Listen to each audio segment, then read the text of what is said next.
pinili para sa Kanya, dapat kayong maging mahabagin, mabait, mapagkumbaba, mahinahon at mapagtiis. Amen.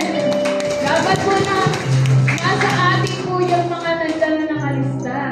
Dahil po, tunay nga po na kapag naniniwala po ba tayo na kapag mabait po tayo ay mas pinagpapala po tayo ng ating Panginoon. At syempre po, kapag tayo maging mas sunurin sa mga utos ng ating Panginoon, ang pagpapala na po ay walang katapusan sa ating mga buhay. Kaya